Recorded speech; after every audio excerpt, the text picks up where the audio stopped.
What is going on, guys? Welcome back to the Purple and Gold Bars Show. I am your host, Supreme Overlord, aka Mr. AI Man 3000, aka Mr. in Purple and Gold at your service. Guys, sorry for the late start. I've been trying to mess with Streamlabs here, and it is dual output something. I don't know. There's a whole bunch of added lives that I just noticed got added to the whole thing, but it is what it is. Hold on a sec, man. This is so wild. What is going on here? Sorry about that, guys. But anyways, we got a full show for you guys today. I know this last week and up until today I've been swamped at work, not to mention coming off of getting sick. It's been a rough couple weeks, but we push on. We're trying to get back at it today because it's Thanksgiving. I don't have any clients. Nobody's traveling right now, so I don't have to be working. So we're going to take advantage of the whole day. We're going to try to give you guys a full day of content, starting with today's live here, talking about the Thanksgiving games. We're going to go over the Thanksgiving games. We're going to go over, and we're going to talk a little bit about JJ McCarthy and Max Brosmer in that situation. We're going to go over our weekly picks, and then we're going to finish off with a live recalculation of our power rankings. Hopefully we can get this all sorted out. I do apologize. I had to switch over to StreamYard because Streamlabs was just not doing it right now.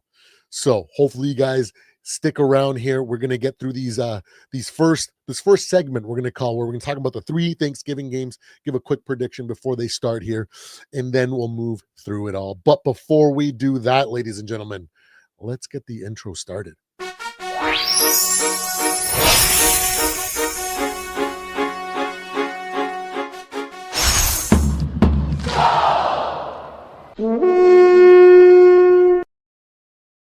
Hey, thank you so much for joining me again. We are on the road to 500 subscribers, and we're just a couple of days away before we start our t-shirt giveaway. So after our live finishes, make sure to leave a comment, make sure to like and subscribe, because if you're subscribed and you leave a comment on any video in the month of December, you will be entered in a draw to get yourself a Purple and Gold Bars t-shirt.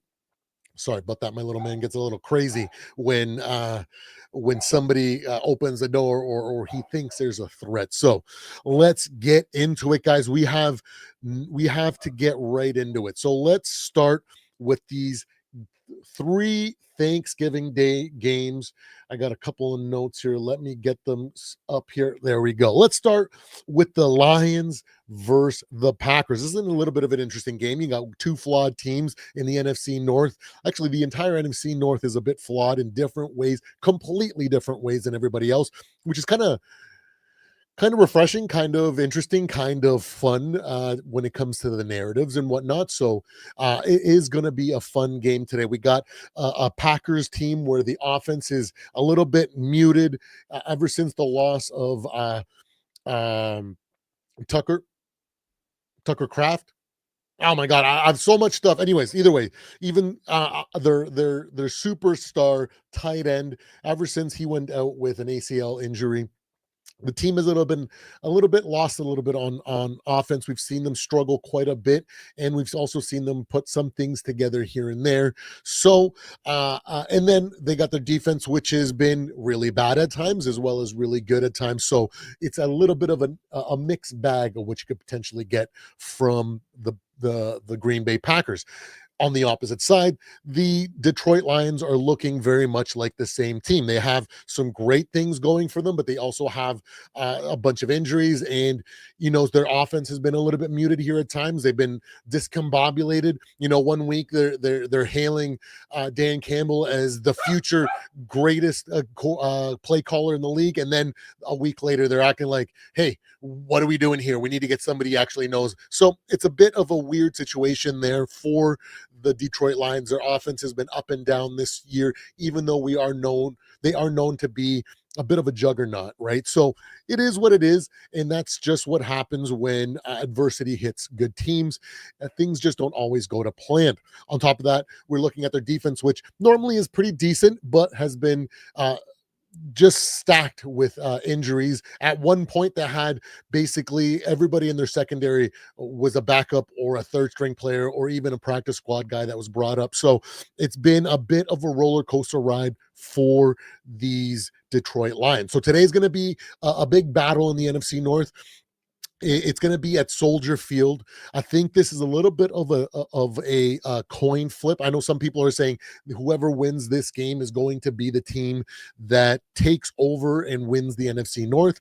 It's going to be a big game, which means potentially, if you go by the storylines, it's going to be a massive implications going forward here. Now, I think that the strength for both teams are slightly different, right? So I think the strength for the Packers in the last couple of weeks is going to be more their defense over their offense, even though we know that at times their offense can look really, really good. And then when we look at the Detroit Lions, I think their massive strength or their biggest strength is their offense, because even though it has been a little bit muted at times this season, it is still their bread and butter. Their defense is on top of that has been pretty banged up. So it definitely hasn't been the defense that we've seen in the last couple of years. So a classic defense versus offense situation. The Packers are going to be coming in with the offense, but both of their opposite sides of the football. So with the Packers, their offense, and with the Lions, their defense, have been definitely serviceable at times, right? So it could very well much be one of these classic, all-time classic games where both teams come elevate and have great offenses and defenses and make it a back and forth. Now, it's kind of an interesting situation because I don't think the Detroit Lions want to make it a big game, because as soon as that happens, big game Goff shows up. We saw just a 3-point lead against the Eagles totally make him crumble into big game Goff and not be able to pull out a win, because he's just not capable of putting on the cape. That's just who he is. It's okay thing for it to be that way. He is this generation's Phillip Rivers. So it's going to be interesting to see how this game plays out.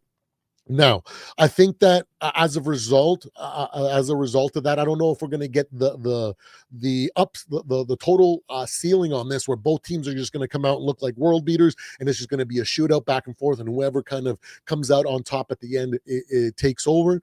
I think it's going to be a little bit, and I don't think it's going to be a crazy defensive game where we're going to be looking at like another Thursday night debacle or Monday night debacle where it's like an awesome 12-9 all field goal sort of situation. I think it's going to be somewhere in between. I feel like it's going to be somewhere between that mid 20s. It might be a race to 24 points or a race to 21 points based on how the game plays out. There's going to be some hiccups, I think, on both sides of the field. Or both sides, both sides of the field. So with the Lions as well as the Packers. So it's going to be a fun game. And I think that anybody that watches, if you're just a fan of football, I think you're in for a great game this week. So it's hard to say which team is going to go. I think it feels like a little bit of a coin flip. But I feel like that this, if it all plays out the way that I think it is, where a little bit of a defensive matchup to start before the training wheels come off and we start seeing more of what these teams can do. I think the Packers might be able to do enough to create a big game in this situation and make it so Jared Goff crumbles under those situations. So I'm going to tell, even though I would not be surprised if this ends up being a massive shootout, I'm not going to be surprised if the Packers blow out the Lions. I'm not going to be surprised if the Lions blow out the Packers. It's one of those games that's why it's a coin flip, because it can literally be anything. I'm going to go ahead and pick the Packers in this game. And we'll definitely wrap that up when we go through our weekly picks here. We'll recap them, but I think it's going to be a fun game. And if you're a fan of football and you got the day off because it's Thanksgiving, well, I kind of technically do, but I'm Canadian, so it's not Thanksgiving for us. So you're in for a heck of a game, even for all those casual fans that usually don't tune into every single game, and now they have a day off and they're celebrating with family. And maybe your family's a football family, and you guys are going to have the games playing in the background while you guys enjoy each other's company and just have a great Thanksgiving. I think this game is going to be an awesome game, regardless regardless of the outcome. It's a coin flip. It could be either team. I'm not going to lie, but I'm going to pick the Packers here because I think that they might have a slight advantage, even though it's probably non-existent. I don't think any. It could be really well that no team in this game has an advantage. So regardless, that's why I think it's going to be a phenomenal game, and you're in for a treat, guys. Moving on to the 4 o'clock game, if I'm not mistaken, the the Kansas City Chiefs versus the Dallas Cowboys. Another great game. You know what? All three games this week for this year for Thanksgiving are looking to be absolutely loaded and stacked for so many different reasons. It's going to be narratives, it's going to be gameplay, it's literally going to be fireworks. I think every single game has the potential to being an all-time classic because of what we have setting up the in all the teams and how it's going to be set up to play out. Right, we got the Kansas City Chiefs that I've been saying this year is the year that they're going to finally look beatable, that their division is going to be wide open, but we can't forget that they are still wily vets. They have a great coach, one of the best quarterbacks in the league, even though he's not playing to his normal standard. They are still wily and they can steal a game here and there just through situational awareness and crafty decision making by these veterans, a coach, and as well as their players on all three phases of football. Now, when we look at the Dallas Cowboys, we know that the Dallas Cowboys are who they are. They have been the longest, next to the Cleveland Browns, the longest standing dumpster fire that's been going on over the last few years. But the one thing that you can't take away from the Dallas Cowboys this season is their ability to put up points. Their offense is really, really good. And if you allow them to create a shootout, it might be favored on their side because they are really, really good at putting up points. So a great a great dichotomy there between a team that is a wily vet that's a little bit more balanced, even though they're not as consistent as they were before. I don't think they are that invincible threat that they used to be, but I think they are still a solid team that can definitely catch some teams off guard, especially in situational football, something that the Dallas Cowboys just aren't good at times, which is why they've come away with ties this season. They've come away with losses which they should have won. It's just that type of situation when you're dealing with a dumpster fire like that. But I think it's going to be a phenomenal game because I think it comes down to offense versus defense. We got Spagnuolo against and his defense against Dak Prescott and his offense. To an immovable object versus a unstoppable force, right? Coming up against each other. And whenever you have that situation, fireworks are a potential outcome here. So when we look at at the Cowboys, their defense is a little bit more revamped now that they've brought in Quinnen Williams. I know did suffer a little bit of an injury. I'm not sure if he's out this game. Maybe they keep him on a snap count, or I didn't get caught up with that. But their defense was arguably the worst defense in the league, and now they've gone from 32nd to maybe 20th. They have an okay defense now, even though it is still very, very flawed.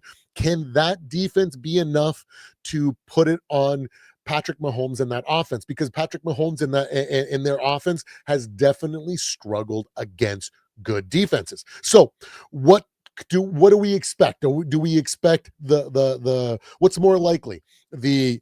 The Cowboys defense going in there and totally smothering Patrick Mahomes and making it impossible for him to play like the Denver Broncos defense did?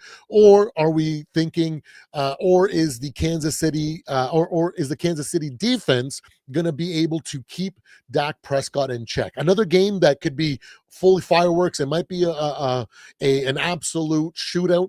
Or it could also be a defensive game where both teams are trying to keep it low scoring, and it might be a race to 21, 24 points, something like that.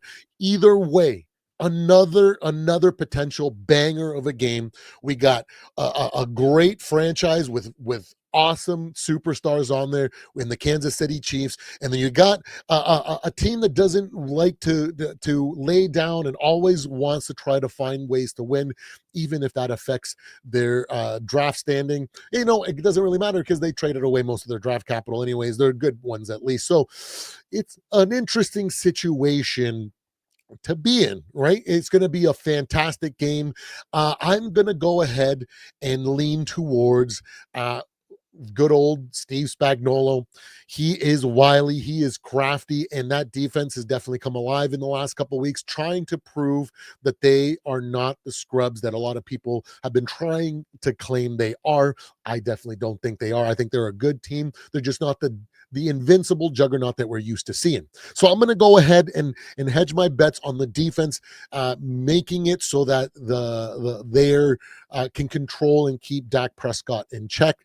And I'm going to pick the Chiefs in this game, even though I think it's going to be a phenomenal game. Like I said, football fans, casual fans, anyone that's not a fan of these three teams that's going to be watching and tuning in today are in for a heck of a matchup and day of football ahead of them. I'm going to take the Chiefs in this game here.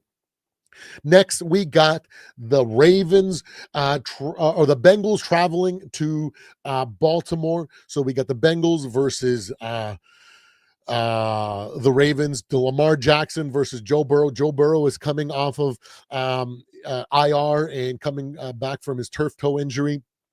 Or ligament tears in his toe. So it's an interesting storyline. And again, this is a type of game that it could literally be fireworks.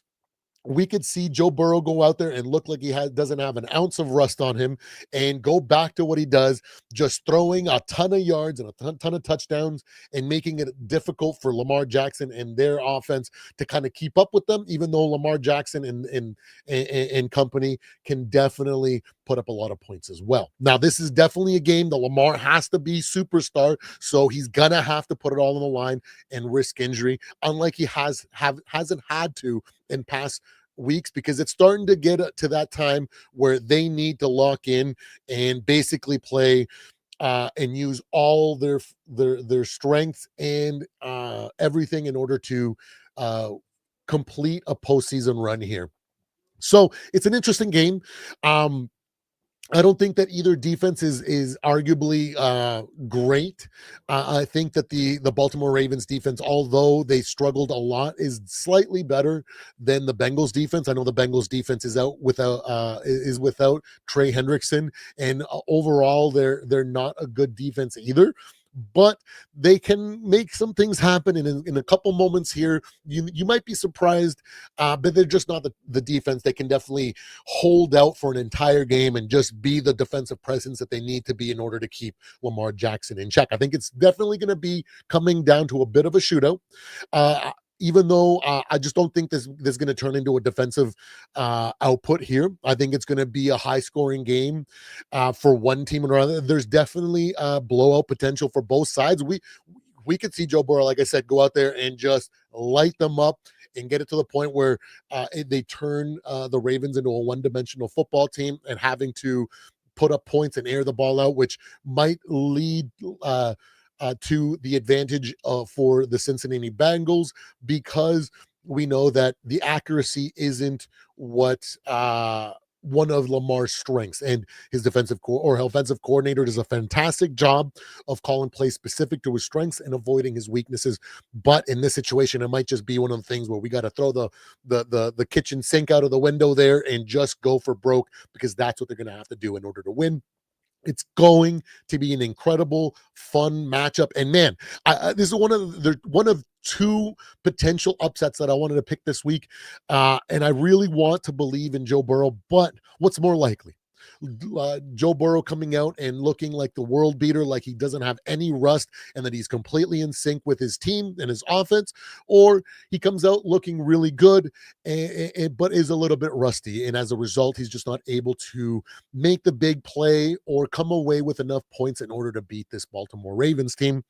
I just could not gamble in that upset, even though it is prime for potentially being an upset because Joe Burrow is that good. I just have to pick the Ravens here. They're just in a better position, and injury wise and roster wise. And I just can't gamble against Lamar, plain and simple. There you guys have it. That is the breakdown for the Thanksgiving game. I want to make sure we got through that section really quickly here before the game started to give you guys an idea of how I felt these games. But regardless, these three games are going to be awesome. I feel like every single one of them is going to be showing um, a lot of promise. I think it's going to be a fun game. Let's get to the chat here. Hey, Cole Pants. What is going on, brother? Happy Thanksgiving. I am Canadian, but I still think that it's a happy Thanksgiving regardless.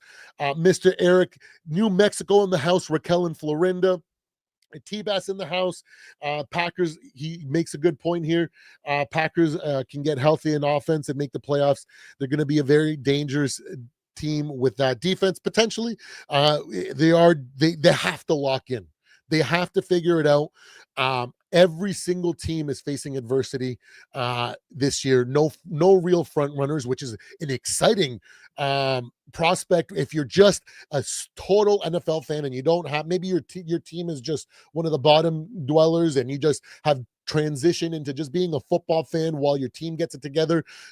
This season has been absolutely lights out for you. So if you're in that boat, big ups to you because you're in for an awesome freaking day of games, and it's been an awesome season for you. But yes, if all these teams in the NFC North can figure out and overcome the specific adversity that they are experiencing, they're going to have a fun end to the season and potentially make a decent run for the three teams ahead of my Vikings. I just don't know that even if they win out mathematically, that it's a possibility because we'd need everybody else to fall apart, and I don't want to see that either. I don't want to get the default situations, although it would be nice for my Vikings to win out and have everybody else collapse and see them give our team some more playoff experience as we transition from year one to year two of the JJ McCarthy era. But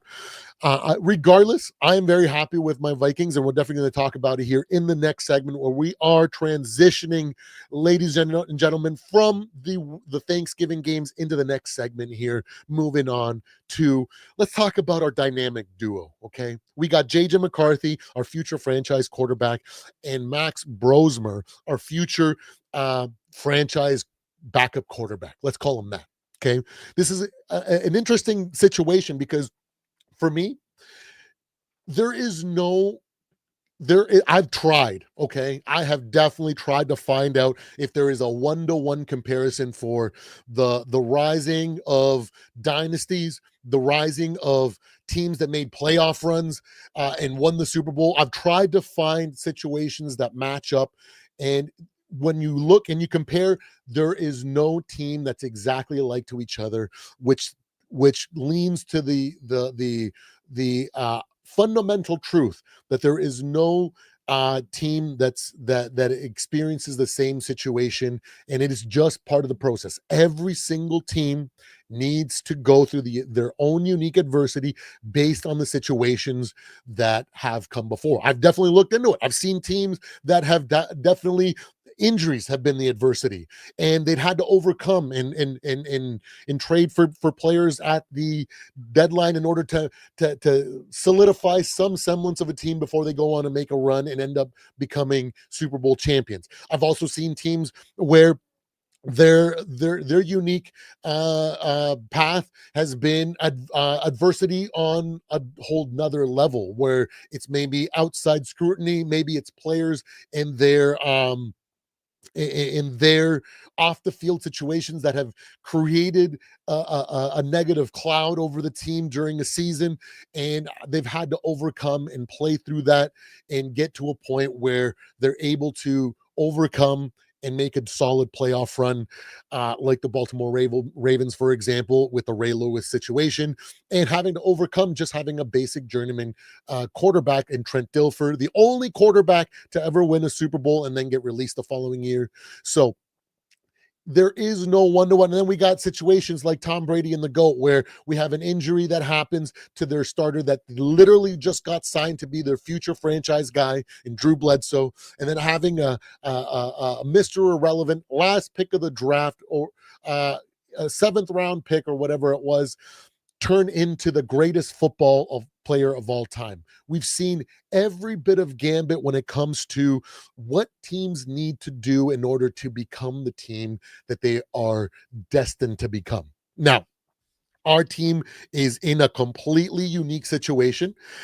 We have a young franchise quarterback that injuries to start his career have definitely been a factor. Injuries to the O-line definitely made it so that the games that he should have been playing in September, October, he had to be playing in November. It's just a litany of consistent adversity that this team has been engulfed in this entire season. But like I've been saying, the reason why I feel comfortable gambling and picking my Vikings team regularly is because I know that the supporting cast around whoever plays quarterback is always going to give us a chance to stay in these games and potentially steal a win here and there.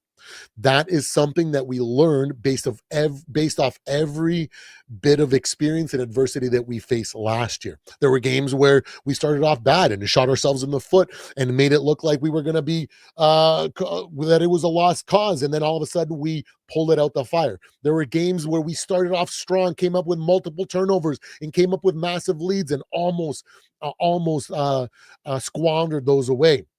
There are games where we got punched in the mouth and we just could not recover and just had overall bad showings. Literally the gambit, a full gambit of experiences last year. But what was consistent is that we faced adversity over and over and over again. It's the reason why this team fights so hard, regardless of who's under center. They fight the same for Carson Wentz as they do for JJ, and I know they're going to do for Max Brosmer this year. And on top of the fact, Max Brosmer needs to get some playing experience, okay? If he's going to be our backup going forward, or whatever the future holds for us, I'm not entirely sure. I'm going to hedge my bets on probabilities here that JJ is going to develop into the franchise quarterback that we need, and Max is going to develop into a standout, probably a guy that teams are going to try to poach from us because he's going to be such a good top quality backup in this league because of what he's going to prove throughout his time as a backup and what he does on the field. And, if this all played out perfectly this year and we had no injuries to the O-line and JJ had his struggles at the beginning of the year and then he started figuring out, and by the end of the season, we were able to put together a great playoff run and sneak into the playoffs at some point, and never allow Max Brosmer to hit the field next year in the season where we have all the expectations and we have the ability to push for a little bit of a deeper playoff run or whatever the case may be. There would be a situation where all of a sudden Max would have to come in. And then because he doesn't have the experience that he is going to get this week, it might end up going bad, or the lack of experience might end up playing against him. So everything happens for a reason. Our path is the path that we have, and we can't shy away from it. This is the team that we decided to go forward with, and I think it is a much better train or bandwagon or whatever you want to call it, or path that we are on, instead of having Sam Darnold or Daniel Jones behind center, knowing that at any point the wheels are going to fall off and we're going to get embarrassed in big games and most likely lose in the playoffs in humiliating fashion. Because guess what? Guess what would have happened if we would have signed Sam, gave him a nice contract for the next 3-4 years, whatever it was, and then he went and had an embarrassing loss?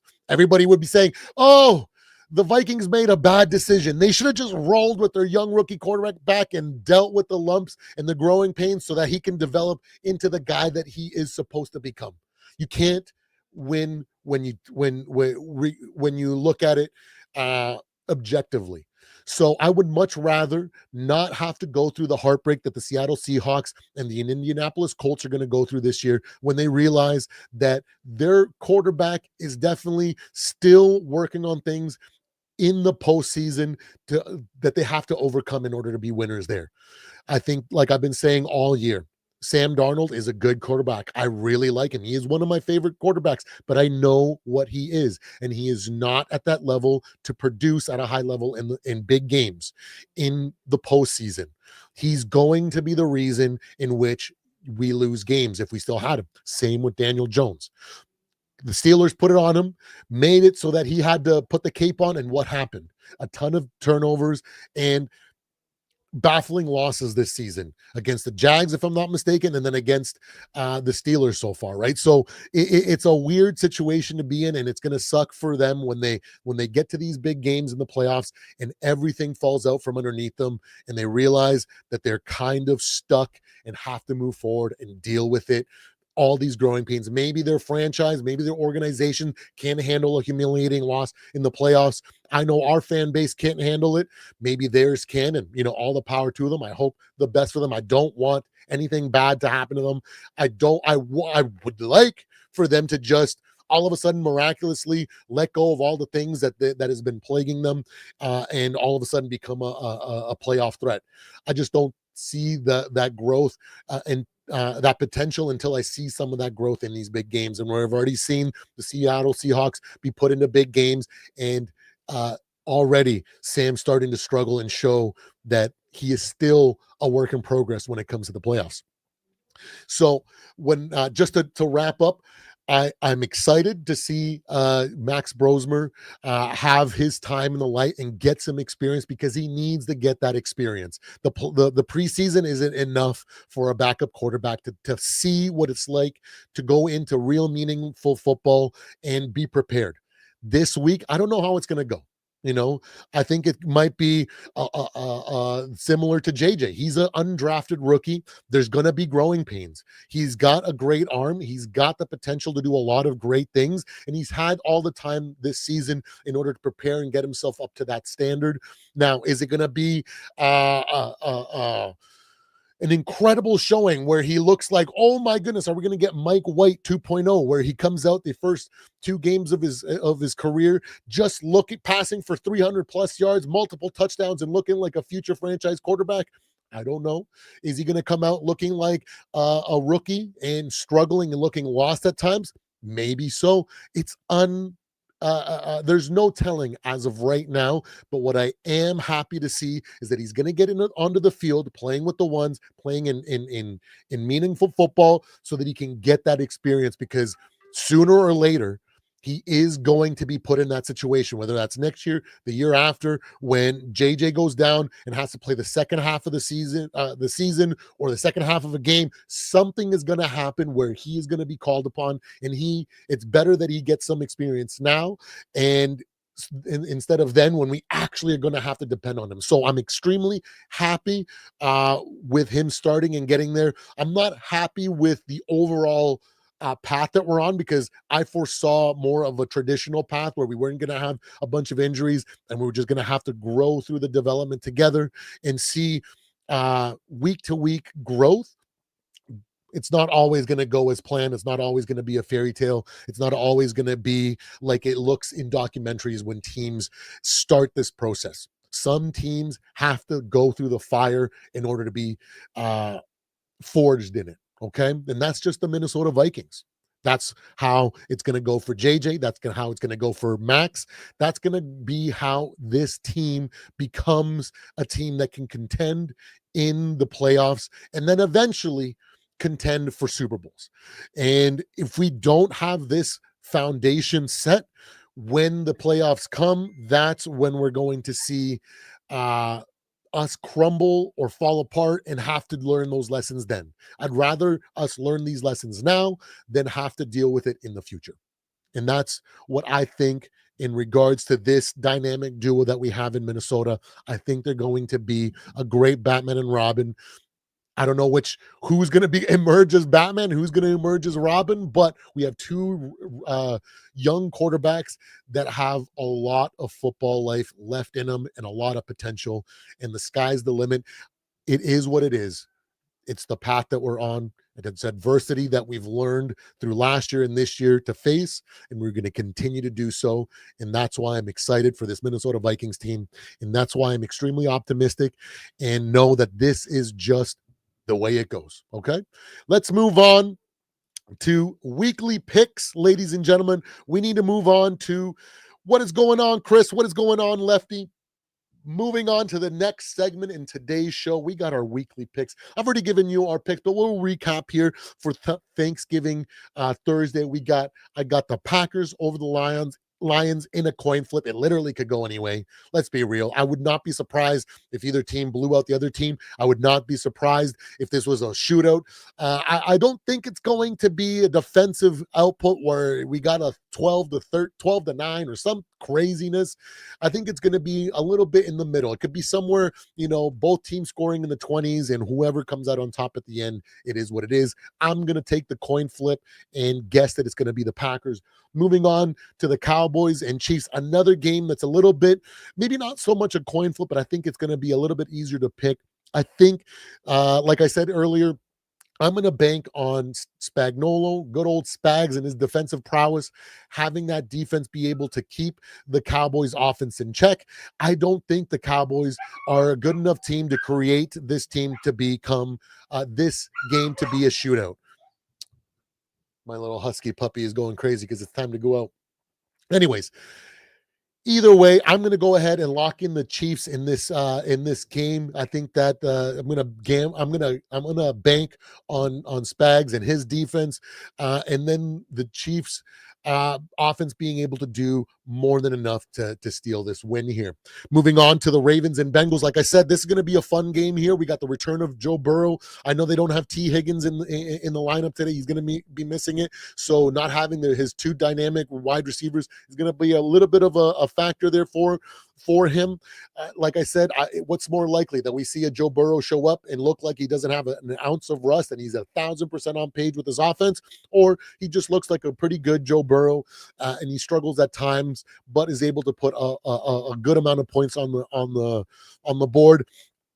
And when we look at everything, I'm just going to have to gamble that as of the way that the teams are, the Ravens do have a stronger roster and they just have a little bit more of an upside here. That's why I'm taking the Ravens, and I just can't gamble against Lamar Jackson in this game. Moving on to our Friday night Black Friday game, we got the Bears versus the Eagles. This is an interesting matchup because whenever the Bears play a good defense, they definitely struggle, and it's going to be a solid defense going up against this Bears offense. So we're going to see another defensive output. I think it's going to be a bit of a snore fest when it comes to offense. I think both teams are definitely going to be not putting up all-time numbers offensively. We know what the struggles that Caleb Williams has against good defenses and teams and good teams in general. And we know that there is a bit of a struggle fest going on in Philadelphia with what is going on there on their offense. But, like I said, this might just be a race to 17 points, 21 points, 24 points. I'm not entirely sure, but I am definitely going to pick defense over offense here.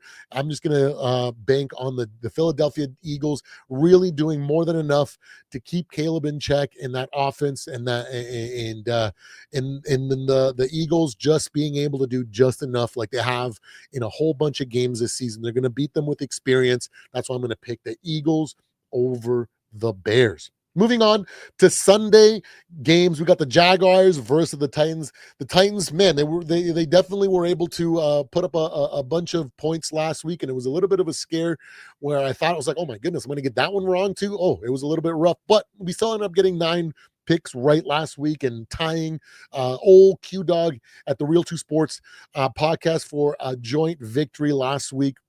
and the weekly picks, that means I got 2 weeks consecutively with the W. So it's going to be an interesting game.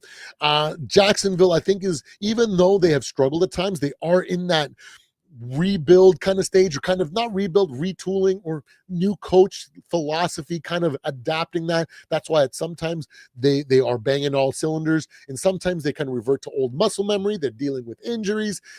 It's just one of those situations in which I think the Jaguars are just a little bit more ahead than the Titans, even though I think the Titans might start putting up a little bit of numbers here. I just think that the Jaguars, Trevor Lawrence, and what they got going on is definitely going to be more than what the Titans going on here. So I'm going to take the Jaguars in probably a 7-point win here. I wouldn't be surprised if it was a 10-point win or more, just because of what we've seen from the Titans. Sometimes they play okay. We haven't seen like an all-time game or anything like that, but they can rise to the occasion a little bit here and put some points up when needed. So we'll see how that turns out, but I'm going to go ahead and hedge my bets here with the Jaguars. Moving on to Falcons and Jets at in New Jersey there. The Jets home game here.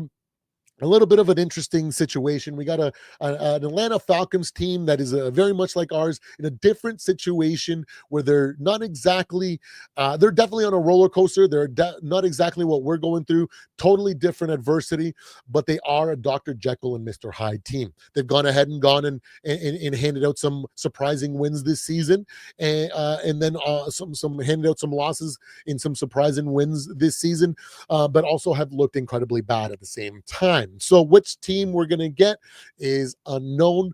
And then we look at the Jets. They're a bit of a team where they've committed to the rebuild. They've moved on from a bunch of pieces. They've picked up a bunch of draft capital and looking to rebuild through the draft this year and next year. And the following year is definitely going to be, 2027, not 2026, is going to be a stacked draft. So they are in a great position to really turn this franchise around if they make all the draft choices. I think Aaron Glenn is the right choice. I think, given the time, and if they have patience with him, I think he can turn this franchise around, because at times we can see that the potential. It's like you guys remember that scene in 8 Mile where Eminem is kind of just like, here's like little one line here, one line there, and kind of here's the beat, but it's just nowhere close to the final product.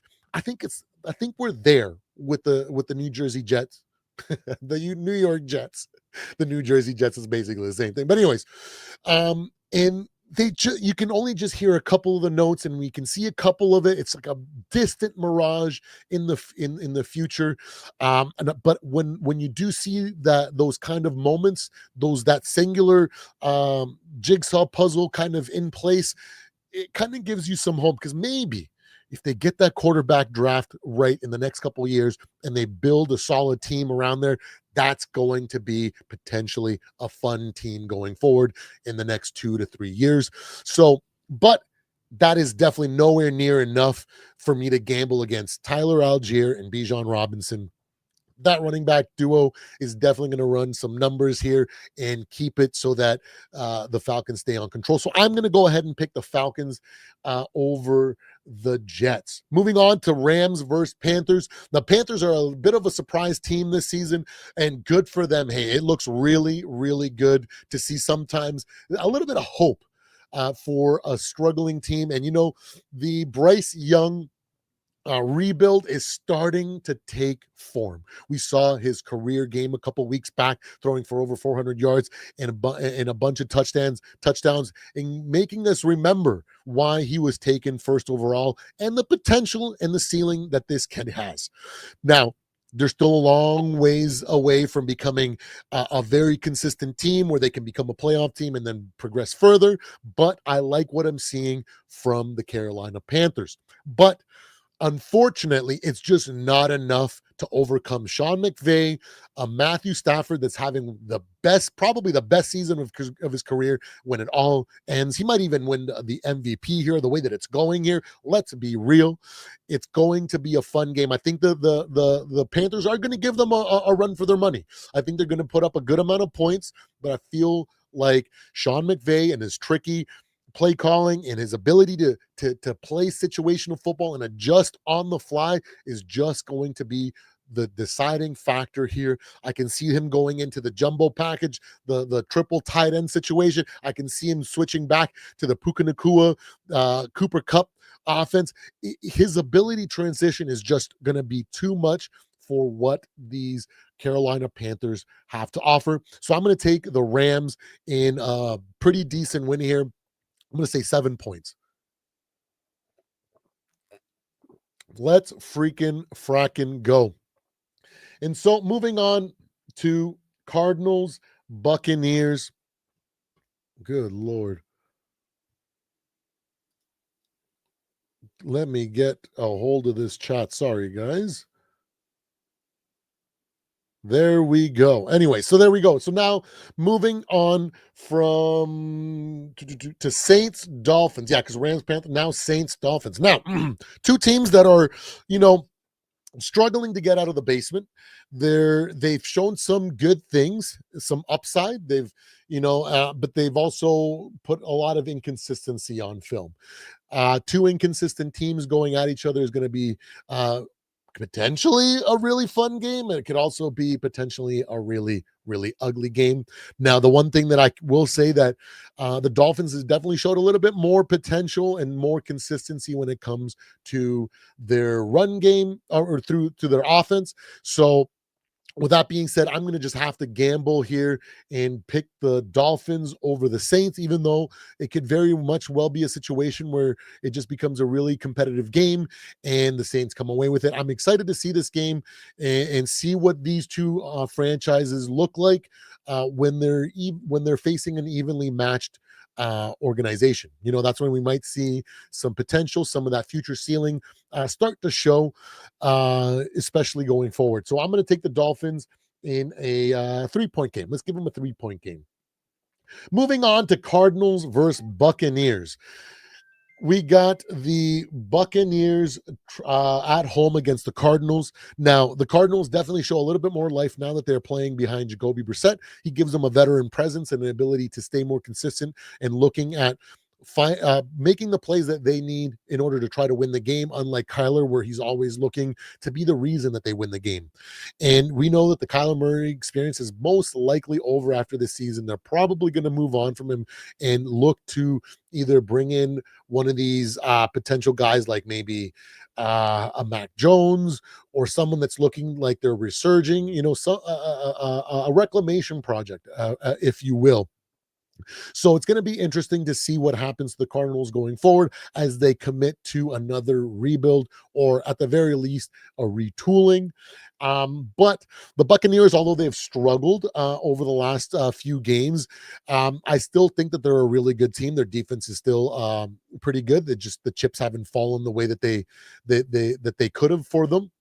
And because of their opponents here, I think it's going to be a close game, but I still think that the Buccaneers come away with the win here. They're becoming healthier and they're poised to make a nice little playoff run to finish the season. So I'm going to take the Buccaneers over the Cardinals. Moving on to 49ers versus the Browns. Now, the Browns are a little bit revitalized here, coming away with a nice win last week. Against the Raiders, and it is what it is. You know what I mean? And the jury is still out on Shador. Like I've been saying, I kind of, I want to root for the kid. And I want only the best. I want him to be able to have all the opportunity in order to prove one way or another if he is a starting quarterback or if he is a bust. I want him to get the actual opportunity. And like I've been saying, I don't think he's going to get that with the Browns. I think they're going to definitely move on from him regardless of what happens the rest of the way with him. It's just, they just don't believe on him unless they decide to just, the front office decides to believe in him and they move on from Stefanski and whatnot. It's going to take a coach that believes in him and gives him the full opportunity to run with it. they're going up against the 49ers, a team that has been mired with injuries and faced adversity over adversity, especially over the last few years. And they're a team that knows how to face adversity and win in those situations. Now, I think it's gonna be a decent little game here, but I'm gonna have to go with a better team here in the 49ers beating the Browns in Cleveland. Moving on to Texans versus Colts. Here's an interesting game because the Texans are definitely fighting for their playoff hopes here, and if they can go ahead and beat the Colts here, it's a divisional matchup. So those games are a lot closer than people will give credit to. But this is one of the teams that has been a little bit suspect, you can say. It was hard for me to give them the benefit of the doubt for the beginning of the season, and then when I did give them the benefit of the doubt, they started losing games in really bad fashion. So interesting matchup. Now it's going to be a defense versus offense type game. Can Jonathan Taylor go ahead and take control and make it so that he is a factor? Because if they take him out of this game, this defense can definitely make Daniel Jones play and kind of show what the Steelers showed here. It's a close one. I think probabilities lie here with the Colts, that they are most likely to win, but I feel like this is definitely an upset alert situation, and I'm going to have to gamble. I haven't taken any swings, and this is the one I'm going to call an upset here for the Texans. I think their defense is definitely going to do more than enough to hold the running game in check and force Daniel Jones to have to put on the cape, and we know that he can't do that, and when he tries, it just does not go the way that people want it to go. So I'm going to pick the upset here with the Texans over the Colts, even though probabilities slightly favor the Colts. Moving on to Vikings Seahawks is going to be an interesting game. The backup coming up against the Reclamation Project. We got an absolute undrafted rookie going the UDFA going against the Reclamation Project in his first start. It's going to be a heck of a tall task for the young man. But I know that this team rallies. This team can definitely fight, and we know how really well what the weaknesses of Sam Darnold are. So it just becomes a bit of a chess match. Who's going to come out on top? I think that our Vikings team is definitely able to stick with everyone and potentially give us an opportunity to win. I know that the probabilities lie with the Seattle Seahawks, and that's most likely who the winner is going to be. But I have to gamble with my Minnesota Vikings. This is definitely a pick from the heart, not a pick through probabilities, because if I was going to go through probabilities, I would pick the Seahawks here. But that gives me two upset picks for the week. Everything else is going with probabilities. So I am going to pick the Vikings here, even though it's an improbable, unlikely situation that they win. I just think that we do a great job of sticking in games and making it close. And then hopefully the Brosmer can pull out an unlikely victory. Although I will admit that I know that it's most likely that the Seahawks are going to win. And so the Seahawks are rolling, and they are definitely a really good team. JSN, I think, is probably the best player in the league right now, especially this season. If it wasn't for him, I don't think that Sam Darnold would be having as good of a season as he is. I know Sam Darnold is a great regular season quarterback.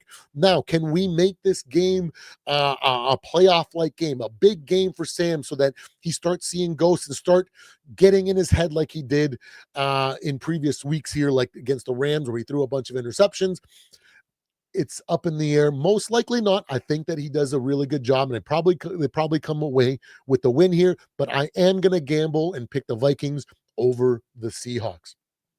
Moving on to Bills versus Steelers. This is a nice little fun game because we got two teams that are definitely struggling and having some issues on both sides of the ball here. Their offense sometimes looks really good for both teams, and sometimes their defense looks really decent, and sometimes they look really bad as well. So a coin flip of a game. But when we go and look at it, what's more likely? The Bills' offense looks more like the prolific offense that we've seen, or the Steelers' defense, uh, old man defense, looking like they could potentially be on paper. I think it's going to be. I don't think it's going to be either option. I don't know if I don't think either team is going to look all worldly when it comes to the Bills and their offense and the Steelers and their defense being all time either. I think it's going to be a bit of a back and forth. I think it's going to be a grind out. I think it's going to be a very, very good game. The probabilities I think are lie a little bit more so on the Bills. I'm just going to have to gamble here and hitch my wagon on Josh Allen. The man has the ability to put on the cape, even though it doesn't always work out the way that he wants to. He can definitely do a lot, and I think that defense against the Steelers is going to have to face too big of an obstacle there for them. So I am going to pick the Bills in a really close game, a one-score game. It's going to be a fun one. I think that's definitely one of those games this week that you do not want to miss. Moving on to the Raiders versus Chargers. Now, two teams that are on two opposite sides of the spectrum, but dealing with a whole bunch of injuries in on the O-line. Both of them are missing their star tackles. Joe Alt is out for the season. Same with the I forget the Raiders star tackle. Star tackle for the Raiders, but it's going to be a fun game because when I thought that the Chargers were going to struggle a little bit here, they came out and looked really, really, really good, and then the following week they fell back down to earth. So, like I was saying, and I kind of predicted that week is like it's the way the rest of the season for the Chargers is going to go is based on how good their tackle that they brought in to replace Joe Alt plays the rest of the season. Last year, we had the similar situation where Cam Robinson came in relief for Christian Darrisaw, and he had some really good games. He had some bad games. He had some mediocre games. And he had some okay games. And he's going to have the exact same situation happen in Los Angeles for these Chargers. Now, is this game going to be one of those games where he's all time and he does more than enough in order to secure a victory? Or is it going to be one of those games where he has a middle of the pack, a good showing, which allows him to play really good football, and Justin Herbert to allow him to play really, really good football. Now, overall, and then when we look at the Raiders, they have a lot of potential. Okay, I really like the Raiders because of the potential that I see. I know they haven't been able to put it together. I know injuries at their O-line has been a massive factor here, but I see the light in the distance for this team. Now, is that enough to gamble on the Raiders over the Chargers? Absolutely not. Just like with the Jets, I see the light of the tunnel there too, but it's just not enough right now this week to go against this Chargers team. I think the Chargers just have an overall better team in comparison, and I think they'll be able to come away with a decent win, maybe a 21-14, 21-12, something along those lines. That's why I'm going to pick the Chargers over the Raiders. Moving on to Broncos versus Commanders in Washington. Hey, sorry about that, guys. My dogs are going crazy. Anyways, moving on to Broncos versus Commanders. Definitely a game where this one is definitely going to be easy to pick. Hey, stop it. Here, let me show you guys the monster that is making all. She's a Husky Shepherd mix. She's got a Shepherd coloring, but you need to settle down, sweetheart. I know you got the zoomies. You got to relax, okay? Go play. Anyways, enough of a puppy break here for us, but moving on to Broncos Commanders. That defense is legit, is one of the best defense, if not the best defense in the league, and it's going to be a fun game defensively. If you're into that, I think the Commanders are going to shock some people in the amount of points that they put up and the fight that they give the Broncos.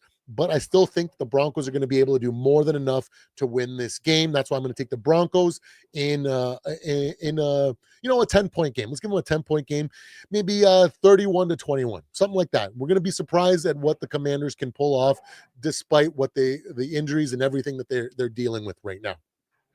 Moving on to Monday Night Football, the last game of the week.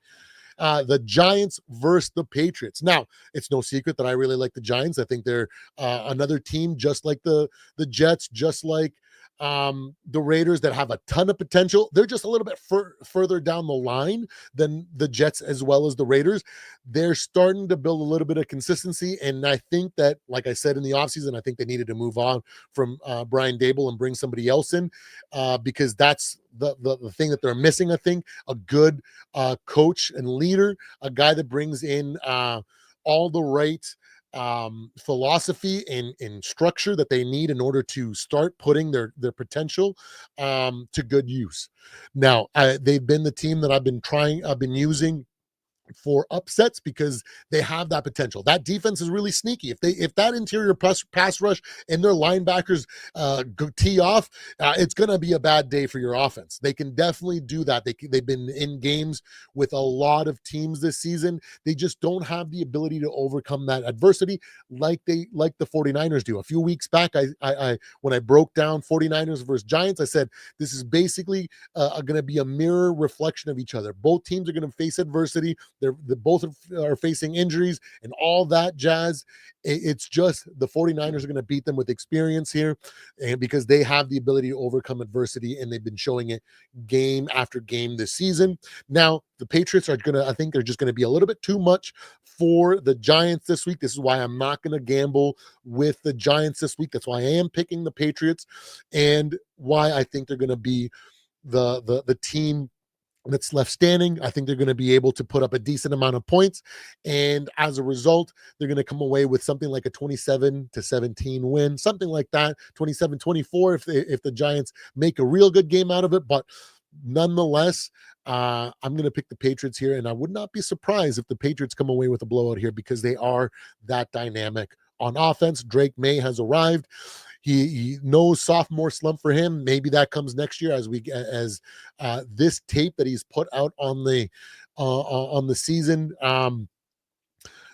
gets let out and everybody starts game planning for him in the offseason. I just don't think so. I think that that Vrabel, Josh McDaniels are definitely going to do a great job of limiting that factor next year. And I think he's going to have a very productive year 3 and continue to be a top tier quarterback in this NFL.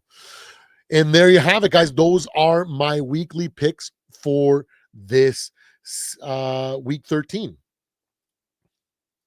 All right, guys. So now let's move on and let us go ahead and move on to it's time for power rankings, guys. Let's get at it. We do got to do our live calculation, and we made it to the last segment of the show. Let's get at it, guys. Power rankings. Let's move the tier list to the screen, and there you have it. This is where we left off last week with the LA Rams at number 1, the Patriots at number 2, the Seahawks at 3, Eagles at 4, the Colts at 5, the Lions at 6, the Bills at 7, the Broncos at 8, the Bears at 9, the Steelers at 10, the Bucks and the San Francisco 49ers looking out on the way in. Let me pull up. I need to pull up some numbers here. Let's see here. And pull up week 12 games. Here we go, ladies and gentlemen. So let's look at some teams that need to be recalculated outright. We're going to say the Steelers. We're going to say the Buccaneers. Full-on recalculation, Green Bay. Let's look at these teams right here. But first and foremost, let's reorganize these accordingly. Again, I'm going to keep these two teams together. These top 3 teams, I think it's going to be a bit of a push here for me. I can't justify, even though I will always say these top 3 spots are always one of the 3 spots where anyone could give you an accurate or a good argument for why the Seahawks should be first, the Patriots or the Rams, and it'll make sense. That's why these top three spots are basically interchangeable, in my opinion. So right now, as it stands in my books, I think the Rams are definitely the team, the best team in the league right now, followed by the Patriots and then the Seahawks. Then we have the next three teams here. Very, very interesting because we got um, the Eagles and the Colts and the Lions, all teams that I've been saying are flawed, which I can't justify putting them in the top, one of the top three teams. And again, you can argue that these three teams could be four. Any one of these three teams could be number four, and vice versa. But based on what happened last week, I know we can move. Um, We're going to give the benefit of the doubt. Let me see here. Let's see here. Hold on a second here, guys. I want to look at one thing really, really quickly. Yeah, we're going to do it this way because the Lions out of these two teams won their last week matchup. And I still think that these two teams, based on what we've seen and probability's sake, are probably better than the bottom half of these teams. The next thing that I'm going to have to do is I'm going to move up the Bears one, and I'm going to move the Broncos up another one here. So we got 1, 2, 3, 4, 5, 6, 7, and 8 respectively, 9 for the Bills. And then we're going to put we're going to give the benefit of the doubt, and we're going to put San Fran there, but we're also going to bring the Packers there outside looking in because I still have to see a little bit more. But I think you could argue easily the Packers could literally replace any one of these 7, 8, 9, 10 teams here. And I think the same can be said. Let me see where we're at. Let me see where we're at. Let me see where we're at. Where is it? 6 and 5 versus 6 and 5, if I'm not mistaken. Yeah. Steelers, where are the Steelers falling right now? 6 and 5. That's another team that could potentially go up there. So we got a little bit of a dealer's choice here. The final spot in the top 12 can easily go to any one of these three teams here. Because of their pedigree, I'm going to give it to the Chiefs, and then I'm going to put the Ravens, Steelers, Chargers, then Buccaneers. Let's do that. There we go. So there you guys have it there. We have our power rankings all sorted out here. We got the LA Rams at 1, Chiefs at 2, Seahawks at 3, Lions at 4, Colts at 5, the Eagles at 6, Broncos at 7, Chicago Bears at 8, the Buffalo Bills at 9, the San Francisco 49ers at 10. Then we got Green Bay at 11 and Kansas City at 12. Now you might be thinking, wait a second, the Broncos have the best record in the league. Why not the Broncos at 1? Because let's be real, guys. Although their defense is championship caliber, they are not the offensive team that the rest of these teams are.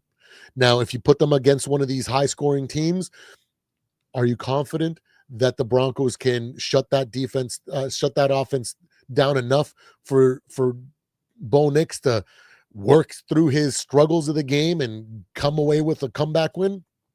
I just don't see him being able to pull off that magic against top teams in the league. Maybe, you know what? Let's give him a little bit. Let's do this. Actually, let's bring him to 6 because they did beat the Eagles, and the Eagles are a little bit more flawed than the Broncos. But I still think that as great of a narrative it is as the Broncos are, they I think we're going to find out here at the end of the season where they truly lie. And I feel like it's going to land here on the bottom half of the top 10. I think they're still a good team, but they just don't have the things that the top tier of the NFL has right now. And there you guys have it. There it is. We got all our segments done here for the day, and giving you guys um another live for you guys to catch up.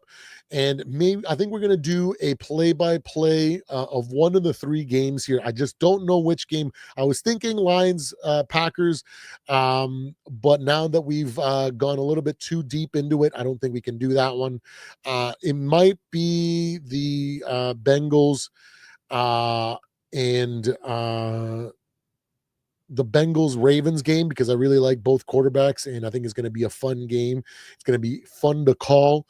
So maybe we'll pencil that one in. So stay tuned, because we're going to do our first ever play-by-play live, giving you guys the scoreboard, all that fun stuff, trying to give you guys a good play-by-play and some color commentary to boot.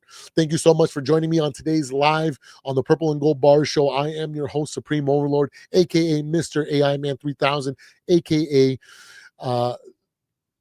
Mr. Purple and Gold Bars, at your service, guys. Don't forget to hit that like and subscribe, and I will see you guys on the next one.